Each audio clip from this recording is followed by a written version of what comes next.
আজকে ছাতুর পরোটা করে দেখাবো। তো তার জন্য এখানে আমি আটা নিয়েছি, গমের আটা। আর এই আটার মধ্যে দিয়ে দিচ্ছি লবণ আর সামান্য সাদা তেল। আমি রাইস ব্র্যান্ড অয়েল ইউজ করছি, আপনারা চাইলে এখানে ঘিও ইউজ করতে পারেন। তো প্রথমে এই শুকনো আটাটাকে মেখে নেব, ভালো করে ময়াম দিয়ে নেব। তো আটাটা এই যে এরকম গোল করলে যেন হাত দিয়ে চিপে ধরলে একটু যেন গোল হয়ে যায়। এখন আমি এর মধ্যে জল মিক্সড করে আটাটাকে ভালো মতো করে নরম করে মেখে নেব। একদম নরম করে মাখবো না, কিংবা একদম শক্ত করেও মাখবো না।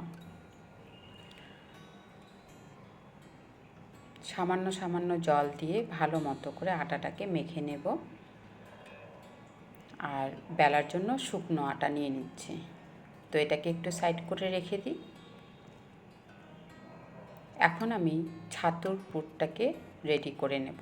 তার জন্য এখানে নিয়েছি আদা, রসুন, কাঁচা লঙ্কা আর পেঁয়াজ।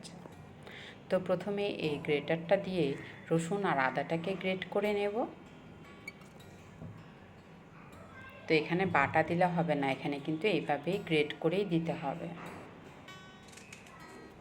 আর পেঁয়াজটাকেও একদম কুচি কুচি করে কেটে নেব।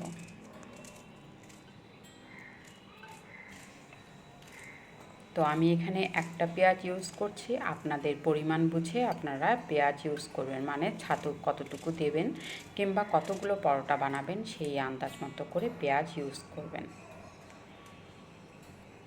আর আমি এখানে ঝালের জন্য কাঁচা লঙ্কা দিয়ে দিচ্ছি।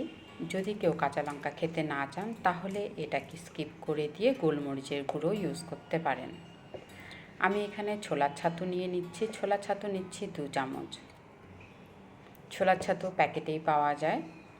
আর আমি এর মধ্যে দিচ্ছি কালো জিরে, জোয়ান আর স্বাদ মতো লবণ দিয়ে প্রথমে এই শুকনো উপকরণগুলোকে মেখে নেব। পেঁয়াজ থেকে একটু জল বের হয়, সেটা দিয়েও একটু মাখা মাখা হয়ে যাবে। যদি প্রয়োজন হয় তবে সামান্য জলের ছিটে দিয়ে একটু মেখে নিতে হবে।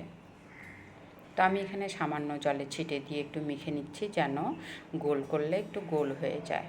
হাতের মধ্যে চাপ দিয়ে একটু দেখে নেব। তো এই যে এরকম করে দেখে নিচ্ছি। তো ব্যাস, আমার ছাতুটা মাখা হয়ে গেল। এখন আমি পরোটাটা করে নিচ্ছি। তো তার আগে গ্যাসে তাওয়াটা বসিয়ে দিই, ততক্ষণ তাওয়াটা গরম হয়ে যাক।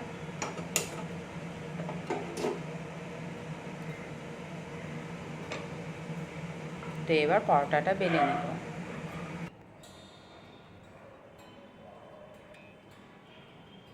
তো মিডিয়াম একটা লেচি কেটে নিচ্ছি। আর এই পরোটাটা খুব বেশি মোটাও না, খুব বেশি পাতলাও না, এরকম করে করে নিতে হবে। প্রথমে একটা ডোর নিয়ে নিলাম, নিয়ে বাটির মতো করে শেপ করে মাঝখানে পুরটা দিয়ে দিলাম, ছাতুর পুরটা দিয়ে মুখটাকে বন্ধ করে দিয়ে ভালো মতো করে হাত দিয়ে চেপে চেপে চাপটা করে নেব। গোল আকৃতি দিয়ে দেব, দিয়ে শুকনো আটা দিয়ে এটাকে ভালো মতো করে বেলে নেব। আস্তে আস্তে হালকা হাতে বেলে নেব। পুরটা কিন্তু একটুও বাইরে বের হবে না। আটাটাকে ঠিকঠাক করে মেখে নিলে পরে পুর কখনোই বাইরে বের হয় না। তো হালকা হাতেই বেলতে হবে। পেঁয়াজটা এতই কুচো ছিল যে বাইরে বের হচ্ছিল না। তো আটা যদি ঠিকঠাক করে মাখা হয় তাহলে আলুর পরোটা বলো, এই ছাতুর পুরের পরোটা বলো, বাইরে বের হবে না। তো মেন হচ্ছে আটা মাখাটাই। তো ব্যাস, একটা পরোটা বেলা হয়ে গেল, এটাকেও এখন সেঁকে নিচ্ছি। তো আমি পরোটাটা সাদা তেল দিয়ে সেঁকবো, আপনারা ঘি দিয়েও সেঁকতে পারেন। তো এক পিঠটা সেঁকা হয়ে গেলে আমি উল্টে দিলাম, দিয়ে সাদা তেল দিয়ে সেঁকে নেব।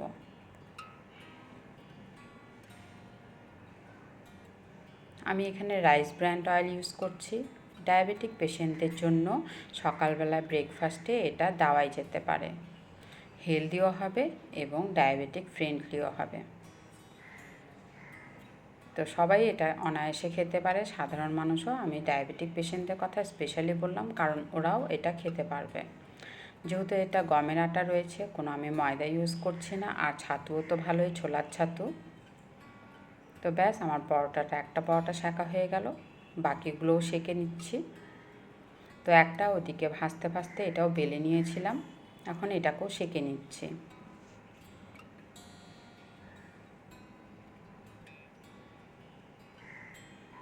আমি এখানে চামচ ইউজ করছি। আমার যেহেতু অভ্যেস হয়ে গেছে করতে করতে, এই জন্য আমার অসুবিধা হচ্ছে না। যদি এভাবে কারো কিছু অসুবিধা হয়, তোমরা খুন্তি ইউজ করে এটাকে সেঁকে নিতে পারো। তো ব্যাস, আমার এই পরোটাটাও 2 পিঠ ভালো মতো করে সেঁকা হয়ে গেল। আমি এটা নামিয়ে নিচ্ছি। তো এটা আমার 3 নাম্বার পরোটা ছিল। একটা ছিঁড়ে দেখাই আপনাদের। প্রচণ্ড গরম, ছিঁড়তে পারছিলাম না, তাও ছিঁড়ছি। আর এই যে ভেতরটা দেখো কত সুন্দর করে রয়েছে ছাতুগুলো। এটা খুব হেলদি হয়, স্বাস্থ্যের পক্ষেও ভালো। তো সকালে ব্রেকফাস্টে এটা অনায়াসে খাওয়া যেতে পারে। তো আমি এটা আলুর তরকারি দিয়ে সার্ভ করছি, আপনারা যে কোনো ইচ্ছা মতন তরকারি দিয়ে সার্ভ করতে পারেন। তো এইভাবে বাড়িতে করে দেখো ছাতুর পরোটা। করার পর কেমন হলো আমাকে অবশ্যই কমেন্ট বক্সে জানাবে। তাহলে আজকের জন্য এইটুকুই। সবাই খুব ভালো থাকবে, সুস্থ থাকবে, টাটা।